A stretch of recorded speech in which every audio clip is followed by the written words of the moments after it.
Bonjour les loulous, donc aujourd'hui une vidéo de suivi d'élevage de ma colonie de Fédol Indica. Donc elles ont déménagé, je leur ai mis, ça fait maintenant une bonne quinzaine de jours, je les ai mis dans un nid beaucoup plus grand que ce qu'elles avaient puisque elles se sont développées et que par conséquent elles commençaient à être à l'étroit dans leur ancien nid de fondation. Du coup, là, elles ont un nid beaucoup plus grand. Vous voyez, ça nous donne ça, quoi. Voilà. Donc là, elles sont largement mieux. Hop. Donc, Fédol Indica, donc c'est une colonie qui, comme vous le savez si vous me suivez, qui a 3 gynes. Donc, colonie polygyne. Il y a eu énormément de naissances de minors qu'on peut voir à l'écran là. On a encore pas mal d'œufs, de larves. Voilà. Hop. Pas mal d'œufs, pas mal de larves. Alors j'ai eu un petit souci, c'est que dernièrement, ces demoiselles ont trouvé le moyen, lors du déménagement, de manger un des bouchons de fermeture de l'ancien nid qu'elles avaient. Si bien qu'un matin, en rentrant du taf, forcément, il y avait une cinquantaine de fourmis un peu partout. Donc je me suis amusé à les rattraper, enfin celles que j'ai pu, et je les ai remises dans leur nouveau nid là actuel.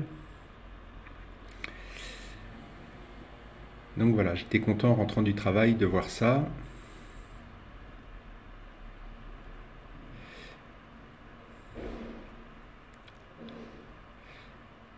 Donc voilà, les Fédol Indica.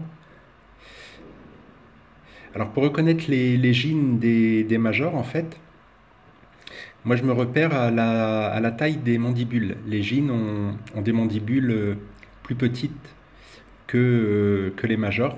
Et en fait c'est comme ça que je les repère, sinon sincèrement j'ai beaucoup de mal à repérer les gynes par rapport aux majors. Voilà, donc je les nourris de liquide sucré, elles aiment beaucoup, mais également d'insectes.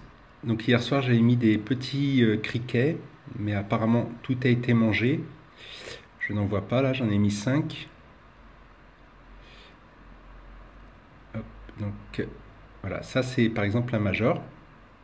On l'a vu à la taille de ses mandibules.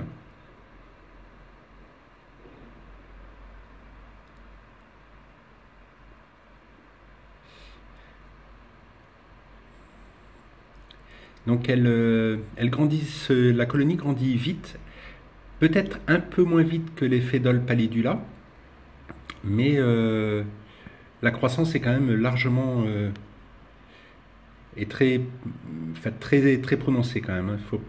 Même si c'est un peu moins fulgurant que les pallidula, la colonie se remplit rapidement en fait.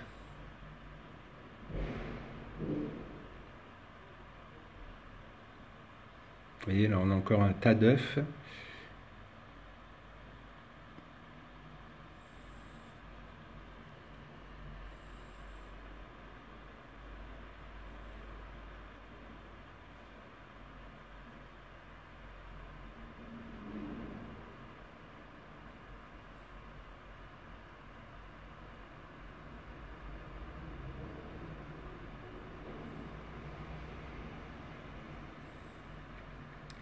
Voilà, il n'y a pas grand chose à dire en commentaire, hein. Je vous laisse regarder un petit peu tout ça.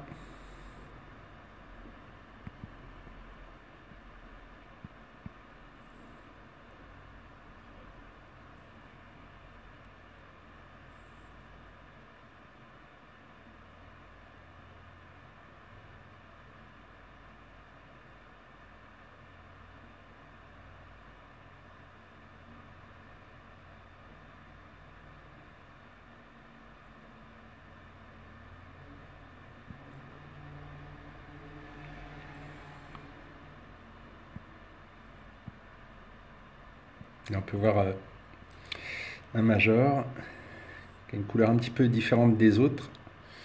Normalement, ils sont en général tout noirs. Et là, Celui-là, on peut constater qu'il a une couleur un peu plus brune. Alors peut-être est-il né il n'y a pas très très longtemps, ce qui expliquerait ces couleurs différentes.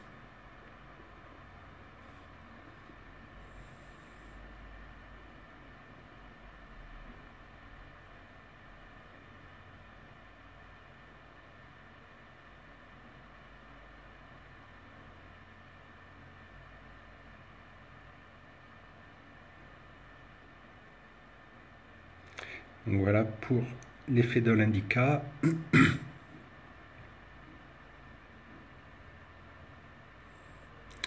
Et puis là maintenant je vais vous présenter une gine que j'ai maintenant depuis pas loin d'un mois je pense, qui est une gine Camponotus sanctus. Donc je n'ai que la gine actuellement parce que en fait elle pond. Et puis, elle mange ses œufs, donc comme ça on n'avance pas beaucoup. La colonie n'avance pas, donc j'en suis toujours avec la gine. Donc là, ce matin, elle avait 3 œufs. Donc on va voir ensemble si elle a toujours les 3 œufs ou si elle les a mangés à nouveau. Voilà, donc allez, on va arrêter sur l'effet d'ol indica. Donc on va passer à la Camponotus sanctus, donc une gine. Hop, on va y aller tout doucement. Voilà, donc Camponotus, voilà. Donc elle est hyper belle. Enfin, je veux dire, voilà, quand je l'ai vue, j'ai pas eu un coup de foudre, mais quand j'ai vu la couleur de cette gine, bah voilà quoi, elle est atterrie chez moi quoi. Donc la Camponotus sanctus, donc grande fourmi. Grande fourmi, originaire, si ma mémoire est bonne, de Turquie. On la trouve en Turquie, on la trouve en Israël, on la trouve en Afghanistan. Donc c'est une espèce monogyne. La gyne doit mesurer, alors à peu près... Alors, attendez, j'ai un peu de tremblement là. Voilà, donc la gyne mesure à peu près pas loin de 2 cm. Donc fourmis de grande taille comme je les aime en fait, hein, en règle générale. Donc au niveau de l'hygrométrie, on compte 50 à 60% d'hygrométrie. Et puis pour les températures, alors moi je suis à 28. Donc en ce moment je chauffe pas parce que dans l'appartement il fait 29. Donc voilà, donc je la chauffe pas en ce moment. Donc il faut compter 28 degrés.